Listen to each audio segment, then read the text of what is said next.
वो रात अजीब थी। हवा में हल्की सी नमी थी, जैसे बारिश कहीं करीब ही रख गई हो, मगर जमीन अभी तक उसके लम्स को महसूस कर रही हो। शहर की गलियां मामूल से ज्यादा खामोश थीं, और इस खामोशी में एक अनजानी सी बेचैनी छिपी हुई थी। हसन अपने कमरे की खिड़की के पास बैठा था। हाथ में चाय का कप था, मगर चाय कप की ठंडी हो चुकी थी। उसकी नजरें सामने वाली खाली सड़क पर जमी हुई थीं, जैसे वो किसी का इंतजार कर रहा हो, या शायद वो माजी को देख रहा था जो कभी उस सड़क पर चलता था। कभी यही गली जिंदगी से भरी होती थी। बच्चे खेलते थे, लोग हंसते थे, और हर दरवाजे के पीछे एक कहानी सांस लेती थी। मगर अब सब कुछ जैसे रख गया था। हुसन ने आहिस्ता से आंखें बंद कीं, और माजी का दरवाजा खुल गया। वो दिन याद आया जब वो पहली बार आयशा से मिला था। वो बारिश का दिन था।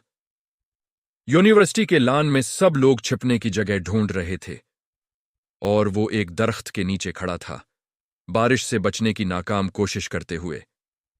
तभी वो आई, हंसती हुई, भीगी हुई, और आंखों में अजीब सी रोशनी लिए। ये दरख्त तुम्हें नहीं बचा सकता, उसने हंसते हुए कहा था। हुसन ने हैरत से उसे देखा। तो क्या तुम बचा लोगी? वो मुस्कुराई। शायद, अगर तुम मान लो कि बारिश से बचने के लिए नहीं, उसे महसूस करने के लिए होता है। उस दिन के बाद हुसन की जिंदगी बदल गई थी।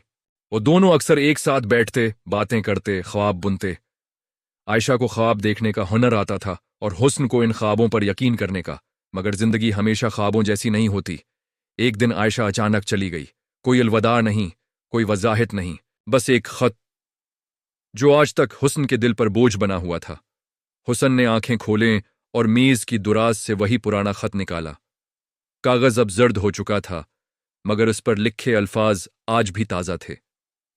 हुसन, कुछ कहानियां मुकम्मल नहीं होते, क्योंकि अगर वो मुकम्मल हो जाएं तो उनकी खूबसूरती खत्म हो जाती है। वो हर बार यही जमला पढ़कर रख जाता था। आगे पढ़ने की हिम्मत कभी ना हुई। क्यों? वो हमेशा खुद से पूछता, क्यों नहीं मुकम्मल हो सकते कहानियां? इसी लम्हे दरवाजे पर हल्की सी दस्तक हुई। हुसन चौंक गया। रात के इस वक्त कौन हो सकता था? वो आहिस्ता आहिस्ता दरवाजे की तरफ बढ़ा। दिल की धड़कन तेज हो गई थी, जैसे उसे पहले से मालूम हो कि दरवाजे के उस पार कौन खड़ा है। दरवाजा खोला। सामने कोई नहीं था, सिर्फ एक पुराना सा बैग रखा था। हुसन ने बैग उठाया। वो गीला था, जैसे बारिश में भीगा हो। उसने बैग को अंदर लाकर मेज पर रखा और आहिस्ता से खोला। अंदर कुछ कपड़े थे, एक पुरानी डायरी और एक तस्वीर। तस्वीर देखते ही उसके हाथ कांप गए।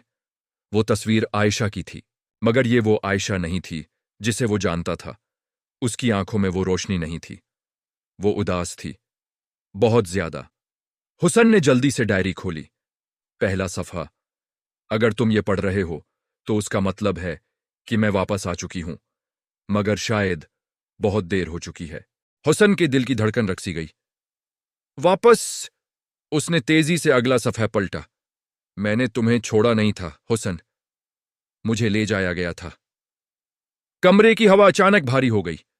हुसन ने गर्दन मोड़कर खिड़की की तरफ देखा। सड़क पर कोई खड़ा था, वही सफेद लिबास, वही भीगी हुई सूरत, आयशा। मगर उसकी आंखें खाली थीं। हुसन का जिस्म जैसे साकित हो गया। वो आहिस्ता आहिस्ता खिड़की की तरफ बढ़ा। आयशा ने सिर उठाया और मुस्कुराई, मगर वो मुस्कुराहट मोहब्बत वाली नहीं थी। वो किसी राज की मुस्कुराहट थी, किसी ऐसे राज की जो अभी खुलना बाकी था।